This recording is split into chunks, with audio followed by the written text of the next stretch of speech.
ओम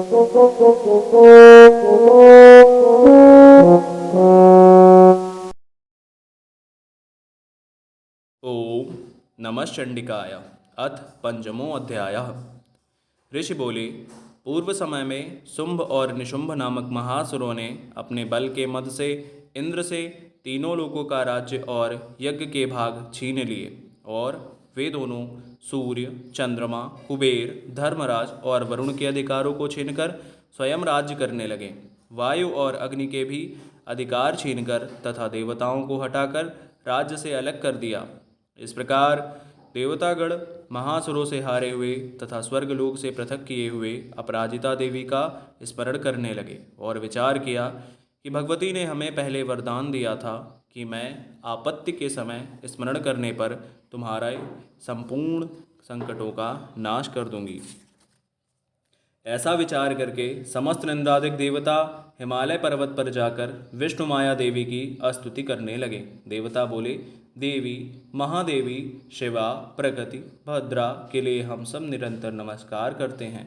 रौद्रा, रुद्र स्वरूपा, नित्या, गौरी, धात्री, ज्योत्सनामयी, चंद्र रूपिणी, सुख स्वरूपा भगवती को हम निरंतर नमस्कार करते हैं। कल्याणी, वृद्धि और सिद्धि रूपा देवी को हम सब नमस्कार करते हैं। नैतिकता देवी को नमस्कार करते हैं। राजगृहों में लक्ष्मी रूपी तथा सर्ववाणी देवी के लिए बारंबार नमस्कार है।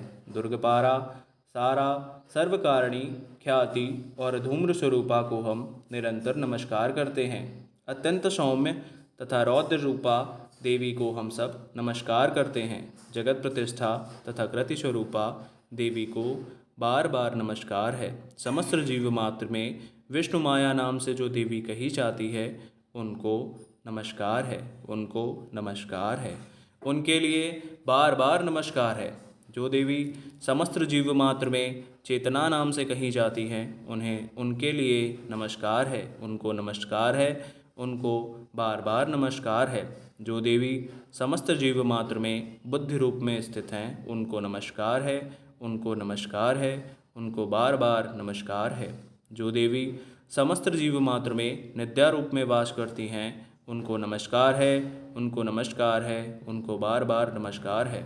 जो देवी समस्त जीव मात्र में क्षुधा के रूप में वास करती हैं, उनको नमस्कार है, उनको नमस्कार है, उनको बार बार नमस्कार है। जो देवी समस्त जीव मात्र में छाया के रूप में वास करती हैं, उनको नमस्कार है, उनको नमस्कार है, उनको बार बार नमस्कार है। जो देवी समस्त जीव मात्र में शक्ति के रूप में वास स्थित हैं, उनको नमस्कार है, उनको नमस्कार है, उनको बार बार नमस्कार है। जो देवी समस्त जीव मात्र में तृष्णा रूप में स्थित हैं, उनको नमस्कार है, उनको नमस्कार है, उनको बार बार नमस्कार है। जो देवी समस्त जीव प्राणियों में शांति के रूप में स्थित हैं, उनको नमस्कार है, उनको नमस्कार है, उनको बार बार नमस्कार है।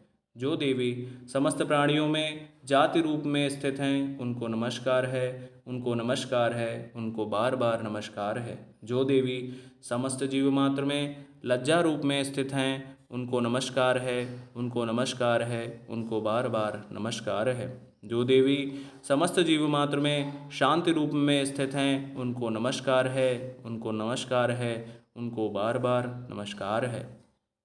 जो देवी समस्त जीव मात्र में श्रद्धा रूप में स्थित हैं, उनको नमस्कार है, उनको नमस्कार है, उनको बार बार नमस्कार है। जो देवी समस्त जीव मात्र में कांति के रूप में स्थित हैं, उनको नमस्कार है, उनको नमस्कार है, उनको बार बार नमस्कार है। जो देवी समस्त जीव मात्र में लक्ष्मी रूप में स्थित हैं, उनको नमस्कार है, उनको नमस्कार है, उनको बार बार नमस्कार है। जो देवी समस्त जीव मात्र में वृत्ति के रूप में स्थित हैं, उनको नमस्कार है, उनको नमस्कार है, उनको बार बार नमस्कार है।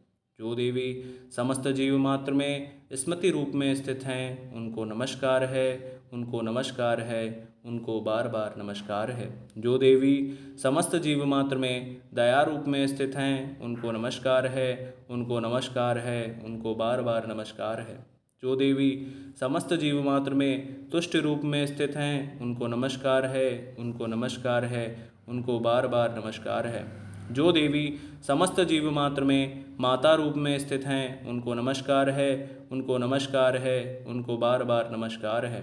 जो देवी समस्त जीव मात्र में भ्रांति रूप में स्थित हैं, उनको नमस्कार है, उनको नमस्कार है, उनको बार बार नमस्कार है। जो देवी समस्त इंद्रियों तथा अखिल जीव मात्र की अधिष्ठात्री हैं और समस्त जीव मात्र में निरंतर व्याप्त रहती हैं, उनको बार बार नमस्कार है। जो देवी इस समस्त संसार में चैतन्य रूप में व्याप्त रहती हैं, उनको नमस्कार है, उनको नमस्कार है, उनको बार बार नमस्कार है। पूर्व समय में अपने अभीष्ट फल प्राप्ति के लिए देवताओं ने जिनकी स्तुति की थी तथा देवराज इंद्र ने बहुत दिन तक जिनका पूजन किया था, जो संपूर्ण मंगल का कारण है, वह ईश्वरी हम सबकी आपत्तियों को दूर कर कल्याण करें। प्रचंड दैत्य से कष्ट पाकर इस समय सभी देवता शरण में आकर जिसको नमस्कार करते हैं और भक्ति सहित विनय पूर्वक जिसका ध्यान करते हैं, वह ईश्वरी तत्क्षण हमारे संकट को दूर करें। ऋषि बोले, राजन, इस प्रकार देवगणों की प्रार्थना करते समय श्री पार्वती जी वहाँ गंगा जी के जल में स्नान करने के लिए आईं। तदनंतर पार्वती जी के अंश से ही प्रकट होकर शिवा प्रकट होकर कहने लगीं कि हे समस्त देवता, स्वर्ग से शुंभ के निकालने से और निशुंभ से संग्राम में हारने से मेरी प्रार्थना कर रहे हैं। पार्वती जी के शरीर से उत्पन्न हुई अंबिका समस्त लोकों में कौशिकी के नाम से प्रसिद्ध हुई।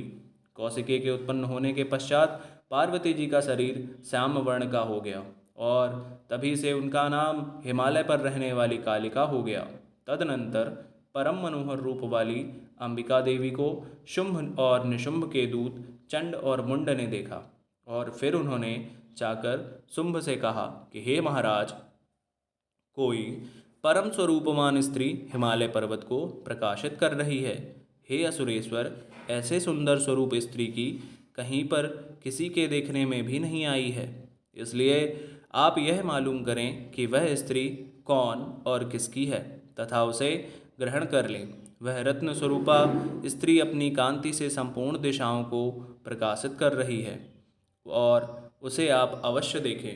हे असुरेश्वर, त्रैलोक्य में जितने रत्न, मणि, हाथी, घोड़े आदि हैं, वे समस्त आपके यहाँ सुशोभित हैं। हाथियों में श्रेष्ठ ऐरावत हाथी, उच्च शैव नामक घोड़ा, पारिजात का यह वृक्ष, ये समस्त आपने इंद्र से छीन ही लिया है। हंसयुक्त जड़ित रत्न जड़ित ब्रह्मा जी का अद्भुत विमान भी आपके पास है। यह महापद्म नामक निधि आप कुबेर से ले आए हो। समुद्र ने आपको किंजली नाम की माला प्रदान करी है और वरुण का कंचन की वर्षा करने वाला छत्र और प्रजापति का उत्तम रत्न भी आपके यहाँ ही है। हे दैत्यराज, यमराज से आपने उत्क्रांदिता शक्ति छीन ली है और तुम्हारे भाई निशुंभ ने वरुण से पास छीनकर अपने पास रख लिया है। समुद्र से निकले हुए सब प्रकार के रत्न भी निशुंभ ने ले लिए हैं। अग्निदेव ने ना भस्म होने वाले ऐसे 2 वस्त्र भी आपको दिए हैं। दैत्यराज, आपने इस तरह सभी रत्नों को एकत्रित कर लिया है और फिर आप स्त्रियों में रत्न स्वरूपा कल्याण करने वाली उस स्त्री को क्यों नहीं लाते? ऋषि बोले, शुंभ ने चंड और मुंड की ऐसी बातें सुनकर असुर सुग्रीव को दूत बनाकर देवी के पास भेजा और उसे समझाकर कहा कि मेरी आज्ञा से उससे इस तरह कहना कि तथा ऐसा कार्य करना कि वह शांतिपूर्वक राजी खुशी से मेरी पास चली आवे। वहाँ अति रमणीक पर्वत पर विराजमान देवी को सुग्रीव असुर ने जाकर देखा और बड़ी नम्रतापूर्वक मधुर वाणी में बोला कि हे देवी, असुरराज शुंभ तीनों लोकों के स्वामी हैं। उन्होंने मुझ दूत को आपके समीप भेजा है। उनकी आज्ञा का उल्लंघन देवगण भी नहीं करते। उन्होंने जो कुछ कहा है आप सुनिए। समस्त तीनों लोक मेरे हैं, वह सब देवता मेरे अधीन हैं और संपूर्ण यज्ञ के भागों को भी मैं पृथक पृथक ग्रहण करता हूँ। तीनों लोकों में उत्तम रत्न हमारे पास हैं और इंद्र का वाहन ऐरावत हाथी भी हमने छीन लिया है। समुद्र मंथन से उत्पन्न हुए उच्चय श्रवा नामक घोड़ा और भी देवताओं ने विनयपूर्वक मुझे भेंट कर दिया है। हे शोभने, इनके अलावा अन्य जो कुछ भी रत्न देवता गंधर्व और नागों के पास थे वे सभी हमको प्राप्त हो गए हैं। हे देवी, हम तुमको संसार भर की स्त्रियों में रत्न समझते हैं, क्योंकि रत्नों को भोगने वाले तो केवल हम ही हैं। हे चंचल नेत्रों वाली, तुम मेरे या महापराक्रमी मेरे भाई निशुंभ की सेवा में आ जाओ, क्योंकि तुम रत्न स्वरूपा हो। हमको ग्रहण करने से तुम्हें अतुल ऐश्वर्य प्राप्त होगा। ऐसा अपनी बुद्धि से विचार कर हमारी पत्नी हो जाओ। ऋषि बोले, दूत की इस प्रकार की बातें सुनकर संपूर्ण संसार को धारण करने वाली भगवती भद्रा गंभीर भाव से मुस्कुराते हुए कहने लगीं। देवी बोली, हे दूत, तूने इस समय जो कुछ भी कहा है वह सत्य है, इसमें कुछ भी असत्य नहीं है। शुंभ तीनों लोगों का राजा है, निशुंभ भी उसी के समान पराक्रमी है, परंतु इस विषय में मेरी जो प्रतिज्ञा है उसे मैं किस तरह झूठा करूं। मैंने जो प्रतिज्ञा की है उसे सुन। जो मुझे संग्राम में जीतकर मेरे अभिमान को चूर्ण कर देगा तथा मेरे समान बलवान होगा, वही मेरा पति होवेगा। इसलिए शुंभ अथवा निशुंभ महाअसुर यहाँ आए और मुझे जीत लें और तत्काल ही मेरे साथ विवाह कर लें। दूत बोला कि हे देवी, तुझे बड़ा अभिमान है, मेरे सामने इस प्रकार की बातें मत कह। तीनों लोकों में ऐसा कौन पुरुष है जो शुंभ और निशुंभ के सम्मुख खड़ा हो सके।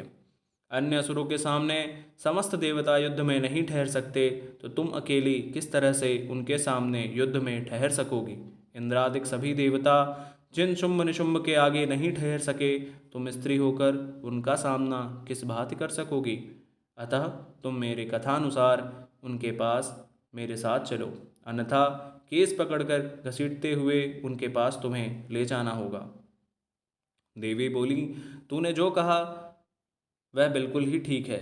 शुंभ और निशुंभ दोनों ही अधिक बलवान हैं, परंतु मैं विवश हूँ, क्योंकि मैं बिना विचारे प्रतिज्ञा कर चुकी हूँ। सो इस कारण तू जा और असुरराज शुंभ से मैंने जो कुछ कहा समझा कर कहना, वह जो उचित समझे करें।